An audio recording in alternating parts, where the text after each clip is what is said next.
जिंदगी एक सफर है सुहाना, यहाँ कल क्या हो किसने जाना। Girish Bhatt and family vlogs. नमस्कार दोस्तों, आपका स्वागत है नई वीडियो नए व्लॉग में। तो आपको पता है कि एक सेक्शन है जहां मैं इंटरव्यूज़ करता हूं अपनी फैमिली वालों के। तो आप एक प्लेलिस्ट है जहां इंटरव्यूज़ हैं सभी फैमिली वालों की, आरती की, प्रभ की, मम्मी की, पापा की, बड़े भाई और भाभी की। तो सबकी इंटरव्यूज़ आप देख सकते हैं। तो आज मैं इंटरव्यू करने जा रहा हूं अपनी सासू माँ जी के साथ। तो बहुत सारे क्वेश्चंस आते हैं सासू माँ जी के बारे में, सासू माँ जी के बारे में जानना चाहते हैं जो भी। तो मैंने सोचा कि एक इंटरव्यू अपनी सासू माँ जी के साथ कर लेता हूँ। नमस्कार जी।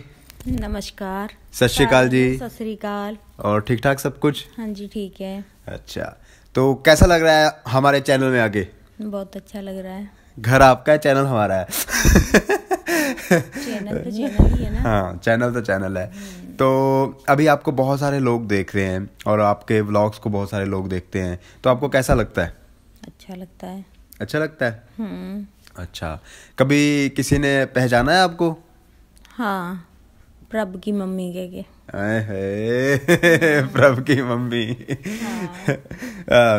चलो, आप अपने शुरुआती दिन के बारे में बताइए कि आपका जन्म कहाँ हुआ? मेरा जन्म एमपी इंदौर में हुआ है। अच्छा, एमपी इंदौर में। तो आप सिख फैमिली से बिलोंग करते हो? हाँ जी।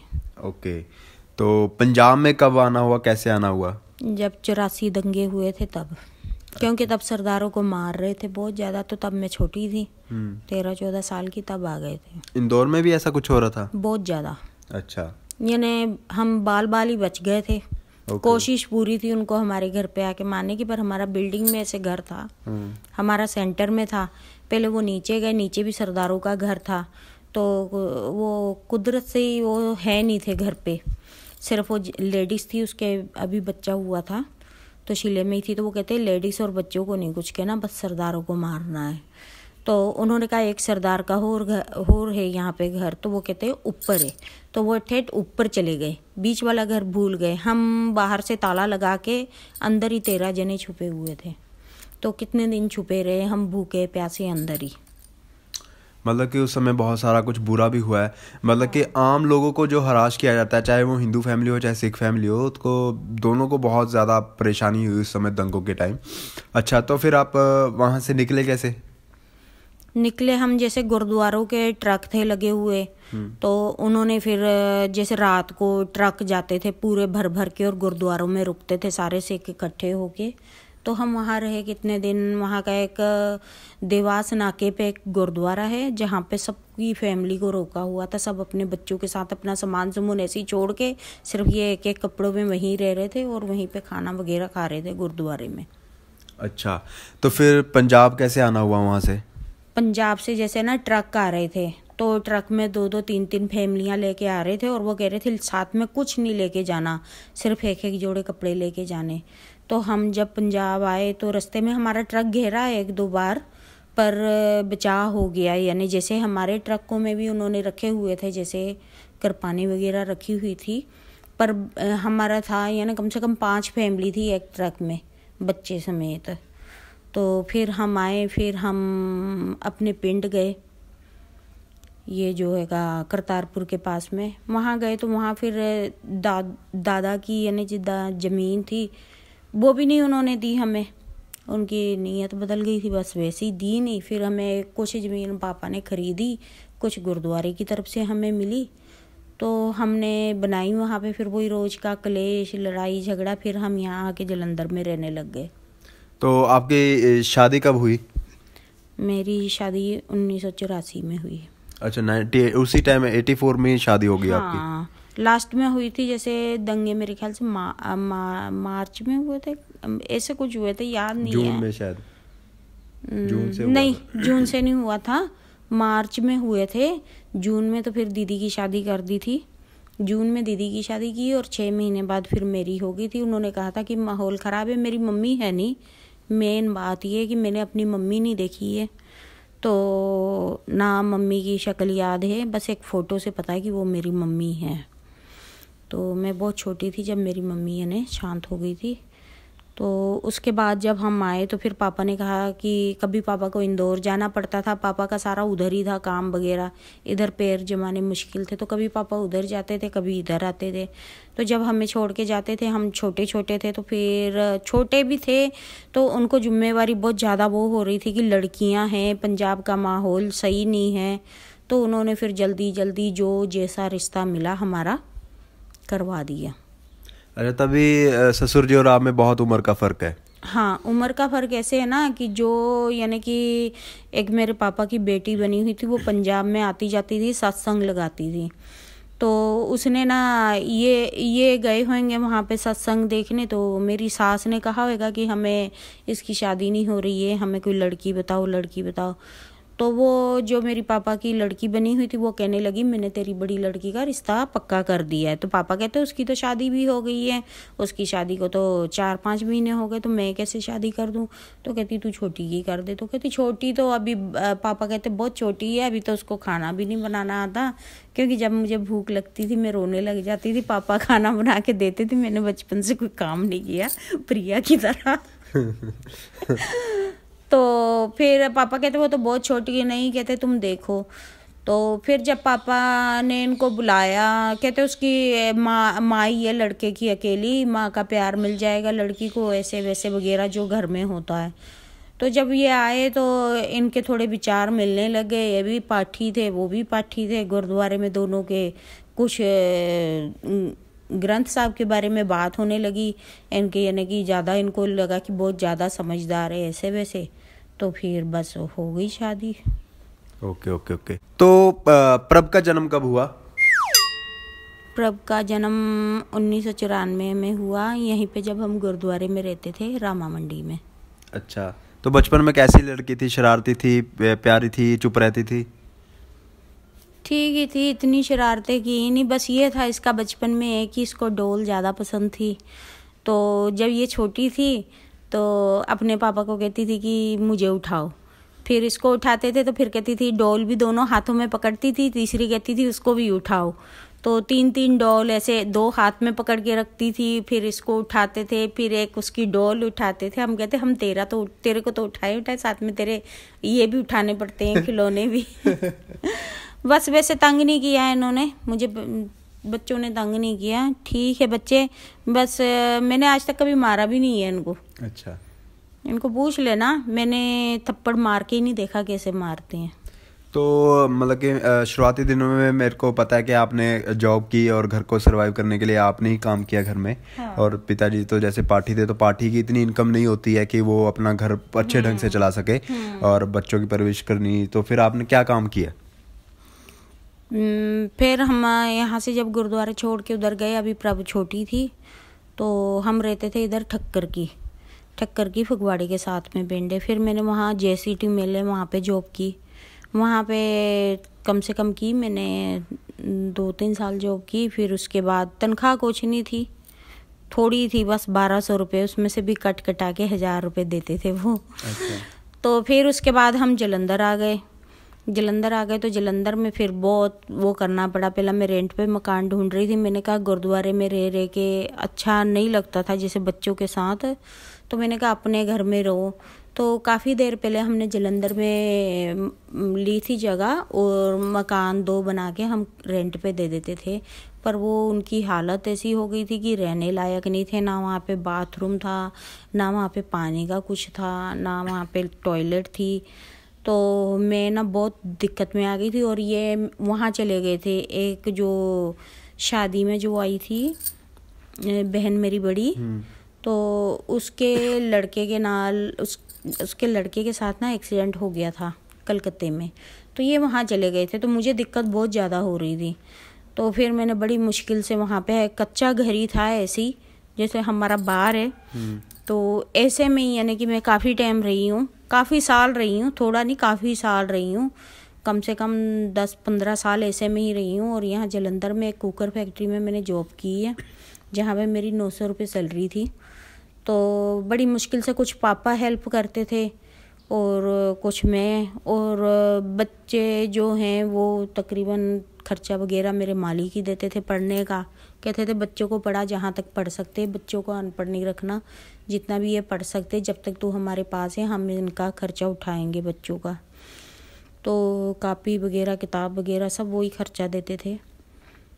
तो ऐसी बस हो गई ज़िंदगी, निकल गई। गुर्बत के दिन तो हर किसी के आते हैं, मगर उसमें शांति से काम करना और फिर अच्छे दिनों का इंतज़ार करना, और अच्छे दिन अच्छे लगते हैं फिर जब आते हैं। तो अच्छा, अब मैं ज़्यादा आपके डिटेल में नहीं जाता हूँ, तो आप ये बताइए, जब आपको पता लगा कि मैं आपके घर में पहली बार आया था तो आपको क्या लगा? कुछ नहीं, प्रभ ने बोला था मेरे सर आ रहे हैं, इनकी यहाँ पे कोई शूटिंग है। तो हमने कहा कि ठीक है कोई बात नहीं। हमने कहा हमारा घर ऐसा है, चलो तब तक तो थोड़ा बहुत बन गया था, पर फिर भी लगा कि हाय हमारा घर ऐसा है, इसके सर आ रहे हैं, हमारा वहाँ का मोहल्ला नहीं अच्छा है। तो फिर भी चलो हमने कुछ नहीं, पर ना जब हमें ना रात को जब आपने सोते समय कहा कि मच्छर काट रहे हैं मच्छर काट रहे हैं, जब आपने प्रभ को फ़ोन किया तो प्रभ के फ़ोन, जैसे इसकी बड़ी सिस्टर साथ में सोई थी, तो प्रभ के फ़ोन पे ना 2 दिल बने हुए आ गए। तो इसकी सिस्टर को शक पड़ गया, तो कहती है कि मम्मी, कहती मुझे ना शक है कुछ। मैंने कहा क्या हुआ? तो कहती है ना कि जब इसके सर का फ़ोन आया तो वहाँ पे 2 दिल बने हुए थे। मैंने कहा अच्छा, मैंने कहा कोई बात नहीं देख लेंगे। फिर भी चलो हमें थोड़ी थोड़ी शक थी, इतनी ज़्यादा नहीं थी। फिर उसके बाद जब आप दूसरी दफ़ा आए, इस घर में आए, जब इस घर में आए तो फिर हमें, जैसे आपने बाल खुले छोड़े हुए थे, तो फिर मुझे शक पड़ी कि शायद मैंने एक आधी बार जब फ़ोन आता था वीडियो कॉल तो ये उठ के दूसरे रूम में चल जाती थी। तो फिर मुझे शक पड़ी कि हाँ कुछ है। पर जब ज़्यादा शक तो तब पड़ी ना जब वो फेसबुक पे बम फोड़ा, सबको कर दिया। तो हमने अनाउंसमेंट पता क्या की, मेरी इस बात पे मम्मी भी नाराज़ हैं, इस बात पे ये भी नाराज़ हैं कि हमने इनको किसी को भी नहीं बताया, ना प्रभ ने इनको बताया, ना मैंने अपने घर में बताया। मैंने सीधा फेसबुक पे पोस्ट डाल दी कि I am with relationship Prabhjot Kaur. तो उससे सभी फैमिलीज़ को पता लगा, वहाँ भी बम फूटा, यहाँ भी बम फूटा। मगर फिर भी किसी ने ज़्यादा ऐसे ना नुक्कर नहीं की। और आपने हाँ कैसे कर दी मेरे लिए? प्रभ को पसंद था। अच्छा, ऐसा नहीं है कि ये ब्राह्मण फैमिली से है, हम सिख फैमिली से हैं, ऐसा नहीं। मैं वैसे शुरू से ही मैं तो खुले विचारों वाली हूँ, कोई इतना ज़्यादा नहीं मैं करती। मैं कहती बस बच्चे दोनों आपस में सही रहने चाहिए, बाकी दूसरी जो बिरादरी होती है उससे थोड़ा डर लगता है। अच्छा। चलो, ये है कि फिर हमारी शादी तय हो गई है। उसके बीच में रोका हुआ, फिर मंगनी हुई, फिर शादी हो गई। अब आपको कैसा लगता है कि आपका शादी का फैसला ठीक था, कैसा था? मुझे जब आप आते हो ना घर में अच्छा लगता, थोड़ी रौनक लगी रहती, नहीं तो मैं अकेली रहती हूँ, घर में दिल नहीं लगता। अच्छा अच्छा। थोड़ा ये चिल्लाते रहते हो ना, ये तो चल जाती जॉब पे, सारा दिन अकेले अकेले अकेले। तो ये होता कि चलो जोर जोर से चिल्लाते हो, मुझे भी खुशी होती कि मेरे घर कोई आया हैगा, रौनक लगी है मेरे घर में। और नोबिता कैसा लगता है आपको? बड़ा अच्छा लगता है। नोबिता हमारे घर में तो बहुत कम ही रहा है, यहीं पे पला बड़ा है और यहीं से ज़्यादा प्यार है उसको। और बड़ा खेलता है सासू माँ जी के साथ, सासू माँ जी से पंगे भी बहुत लेते हैं खिलाते वक्त, तो बड़ा प्यारा है ना। हाँ प्यारा है, पर नाखून बड़े मारता है। जख्मी कर देता है। और ना जब मैं प्रभ के साथ जाती हूँ ना, तो आगे वाली सीट उसकी फिक्स है, तो वो है ना मुझे धक्के मारता कि ये कैसे बैठ गई मेरी सीट पे। फिर वो प्रभ को परेशान करता है, फिर प्रभ की सीट पे जा जाके वो जब ड्राइव करती है ना तो उसकी गोदी में जाके बैठता है, और अगर वो अकेली हो तो फिर आराम से आगे वाली सीट पे बैठता है। अच्छा, तो मेरे को एक चीज बताओ, प्रभ की कोई बुरी आदत? बुरी आदत? हाँ बहुत ज्यादा, बहुत हैगी हैं। आप कौन सी बताओ? जो दिल में आता है वो बता दो। खलारा बड़ा डालती है, मैं तो उठाते उठाते थक जाती हूँ। कभी कपड़े यहाँ फेंक, कभी डब्बा वहाँ फेंक, कभी पर्स वहाँ रख। प्रभ की कोई अच्छी आदत?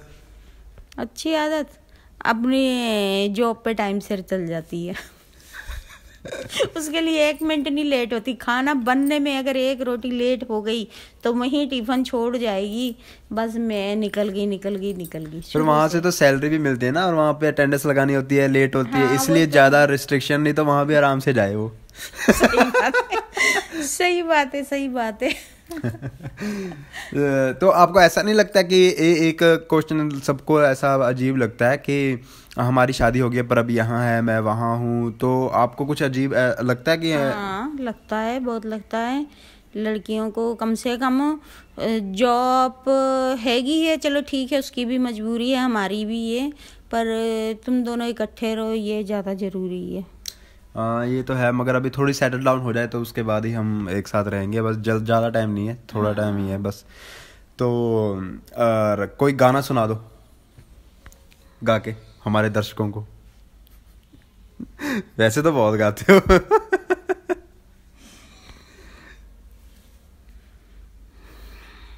एक ही गाना है बढ़िया, बस वही। जिंदगी। हाँ गाओ। मैं साथ में गाता हूँ, चलो। जिंदगी एक सफर है सुहाना, यहाँ कल क्या हो किसने जाना। जिंदगी एक सफर है सुहाना, यहाँ कल क्या हो किसने जाना।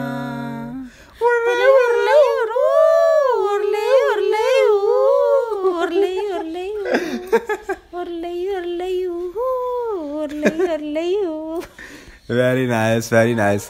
तो अभी आपका फ्यूचर में क्या प्लान है, आप क्या करना चाहते हो, खुद की क्या इच्छा है? वैसे तो मेरी इच्छा थी कि मैं शॉप अपनी अच्छी कोई शोरूम टाइप खोलूं, और प्रभ की इच्छा है कि मैं थोड़ा स्टिचिंग की तरफ ध्यान दूं, कि ड्रेसें वगैरह इनकी है क्लासिकल की जो मैं बना सकती हूँ, तो वो कह रही है कि आप इस तरफ ध्यान दो, स्टिचिंग की तरफ। और मैं चाहती हूँ कि मेरा अपना खुद का शोरूम हो, और जहाँ पे बुटीक टाइप सूट हैं मैं यहाँ पे सिलाई भी करूँ और यानी सेल भी करूँ ऐसे। Very nice. इस उम्र में आके मतलब कि अभी भी जज्बा है कि मैं काम करूँ, कुछ अपना एम बना रखा है कि मैं या तो शोरूम खोलूँ। वैसे इन्होंने शॉप खोली भी है, 2-3 बार ट्राई किया है अलग अलग स्पेस पे, और कहीं अभी सेटल डाउन नहीं हो पा रहा काम, तो अभी वो तो काम चल ही रहा है, और साथ में स्टिचिंग का काम भी करते हैं। तो थैंक यू सो मच जी हमारे साथ इंटरव्यू करने के लिए, हमें बहुत अच्छा लगा आपसे बातचीत करके, जितना भी आपके बारे में थोड़ा बहुत जाना, और थैंक यू सो मच। तो ये वीडियो दोस्तों यहीं तक की थी। अगर आपको ये वीडियो अच्छी लगी तो like share subscribe and bell icon को जरूर दबा देना। मिलते हैं नेक्स्ट वीडियो नेक्स्ट व्लॉग में। Tata bye bye.